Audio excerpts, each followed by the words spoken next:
மல்லி விஜய் அரெஸ்ட் பண்ணிட்டு போயிட்டதுக்கப்புறமா மல்லிக்கு என்ன பண்ண தெரில. வெண்பா வர அழுதுகிட்டே இருக்கா. நாம் எப்படியாவது விஜயை வெளியே கொண்டு வந்து தரணும் அப்படின்னு மல்லி கிளம்பி வெளியே போய் விஜயை பார்க்கலாம், இல்லைனா ஒரு லாயரை பார்த்து எப்படியாவது விஜயை வெளியே கொண்டு வரலாம் அப்படின்னு மல்லி கிளம்புறாங்க. மல்லி வெளியே பார்த்து ராஜேஸ்வரி, ஏய் மல்லி எங்கே போகிற இப்போ நீன்னு? இல்லை இப்படி விஜய் உள்ளே இருக்கார்ல, அதான் வெளியே போய் லாயரை பார்த்து அவர் எப்படியா வெளியே கொண்டு வரலான்னு இருக்கேன். ஓ அப்படியா? அப்போது நீ போய் பார்த்து விஜய் வெளியே கொண்டு வந்துடுவ. விஜய் ஃபஸ்ட்டு எதுக்காக போலீஸ் அரெஸ்ட் பண்ணிருக்கான்னு தெரியுமா? விஜய்க்கு இப்போ எவ்வளோ பணம் தேவைப்படுது தெரியுமா? நீ போய் எந்த லாயரை பார்த்தாலும் அவங்க என்ன சொல்லுவாங்க தெரியுமா? விஜய்க்கு இப்போ இருக்கிற கடனெல்லாம் அடைச்சா மட்டும்தான் விஜயை வெளியே கொண்டு வர முடியும் அப்படின்னு சொல்லுவாங்க. அப்போது அந்த கடன் அடைக்கலுக்கு கொண்ட பணம் இருக்கா? நீயே ஒரு பிச்சைக்காரி, நீ போய் என்னடி பண்ண போகிற? ஃபஸ்ட்டு லாயருக்கு ஃபீஸ் கொடுக்குறதுக்கு முதல்ல பணம் இருக்கா உன்ட்ட?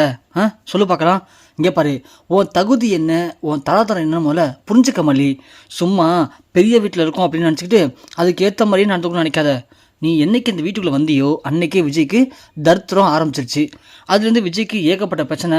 இன்றைக்கி கடைசியாக ஜெயிலுக்கும் போயிட்டான்.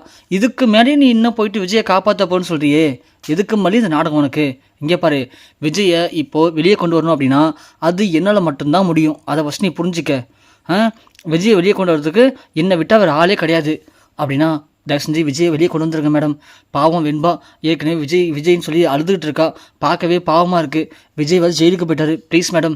இங்கே பாரு மல்லி, விஜயை வெளியே கொண்டு வரணும் அப்படின்னா அதுக்கு நீ ஒன்று பண்ணணும். நீ பண்ண தயாராக இருந்தால் கண்டிப்பாக நான் விஜயை வெளியே கொண்டு வரேன். சொல்லுங்கள் மேடம், நான் என்ன பண்ணணும்?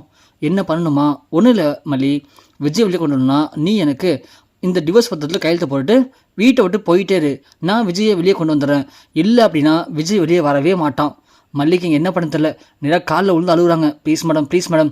இங்கே போகிற மல்லி, நான் சொல்லிட்டேன் தெளிவா, இந்த பத்திரத்தை கையெழுத்து போட்டால் விஜயை நான் வெளியே கொண்டு வரேன். இல்லை அப்படின்னா என்னால் எதுவும் பண்ண முடியாது. உடனே மல்லிக்கு ஒரு வழி தெரியல. விஜய் வெளியே வந்தால் போதும் அப்படின்னு அந்த பத்திரத்தை கையெழுத்து போட்டு பேக்கை தூக்கிட்டு வெளியே நடந்து போகிறாங்க. அப்படி போகும்போது கரெக்டாக மல்லிக்கு ஆப்போசிட்டில் கார் வருது. அது கூட தெரியாமல் அந்த கார் பிரேக் அடிச்சு நிப்பானதுக்கு அப்புறமும் மல்லி போய் அந்த கார் மேலே முட்டுறாங்க. முட்டதுக்கு தான் மல்லி முடிச்சு பார்க்குறாங்க அது காருன்னு. அந்தளவுக்கு மல்லி சுயநினைவே இல்லாமல் என்னால் தான் விஜய்க்கு இப்படி ஒரு நிலைமையா அப்படின்னு யோசிச்சுட்டு போயிருக்காங்க. அந்த கார் வேறு யாரும் இல்லைங்க, நம்ம அரவிந்த் தான். அரவிந்த் வெளியே வந்து, மல்லி என்னாச்சு உங்களுக்கு? கார் வரது விட கவனிக்காமல் இப்படி வந்துட்டு இருக்கீங்க, பேக்கை தூக்கிட்டு எங்கே போகிறீங்க, ஏன் அழுகுறீங்க அப்படின்னு கேட்க மல்லி உடனே நடந்து எல்லாத்தையும் சொல்கிறாங்க. அதை கேட்ட உடனே அரவிந்த், சரி வாங்க மல்லி காரில் உட்காருங்க, நம்ம வீட்டுக்கு போகலாம், இல்லை ஸ்டேஷனுக்கு போய் விஜயை பார்க்கலாம் வாங்க அப்படின்னு கூப்பிட மல்லி காரில் உட்காராங்க. காரில் உட்காரும்போது, அழாதீங்க மல்லி, இந்தாங்க தண்ணி குடிங்க அப்படின்னு அரவிந்த் தண்ணி கொடுக்குறாங்க. கரெக்டாக அந்த நேரம் பார்த்து அந்த கார் பக்கத்தில் ஒரு பைக் நிற்கிது. நின்று, மேடம் நீங்கள் சொன்ன மாதிரியே விஜய்கிட்ட போய் பேசிட்டேன், விஜய் சாரும் அதுக்கு சம்மதிச்சிட்டாரு. நான் இப்போது பத்திரம் ரெடி பண்ண போகிறேன். எப்படியாவது அந்த பத்திரத்தில் எல்லா சொத்தையும் ரெடி பண்ணுற மாதிரி ஒரு பத்திரம் ரெடி பண்ணுறேன்.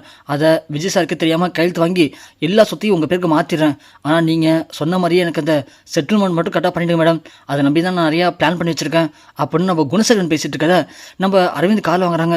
மல்லி ஒன்று, அரவிந்த் அதுதான் நம்ம மேனேஜர் குணசேகரன். தெரியும் மல்லி, எனக்கு தெரியும், அவர் யார்ட்டையும் ஃபோனில் பேசிகிட்டு இருக்காரு, ஒம்சம் இருங்க அப்படின்னு சொல்லிட்டு இங்கே அரவிந்த் எல்லாத்தையும் கால் வாங்குறாங்க. அப்போ தான் அரவிந்துக்கு புரியுது, இந்த குணசேகரன் தான் விஜய் ஜெயிலுக்கு அனுப்புறதுக்கு ஏதோ பிளான் பண்ணியிருக்கான் அப்படின்னு. உடனே அரவிந்த் வண்டி ஓட்டி இறங்குறாங்க. இறங்கினவும் குணசேகரன் பேசி முடிக்கவும் அரவிந்த் யாராவது கிட்டே பண்ணிக்கிறாங்க. குணசேகரன் ஒன்று, யார் சார் நீங்கள் அரவிந்த் தானே அப்படின்னு கேட்க, ஆமாம் அரவிந்த் தான். நீ இப்போ யார்கிட்ட ஃபோனில் பேசுன அப்படின்னு கேட்கவும், ஏன் சார் அது எதுக்கு உங்களுக்கு?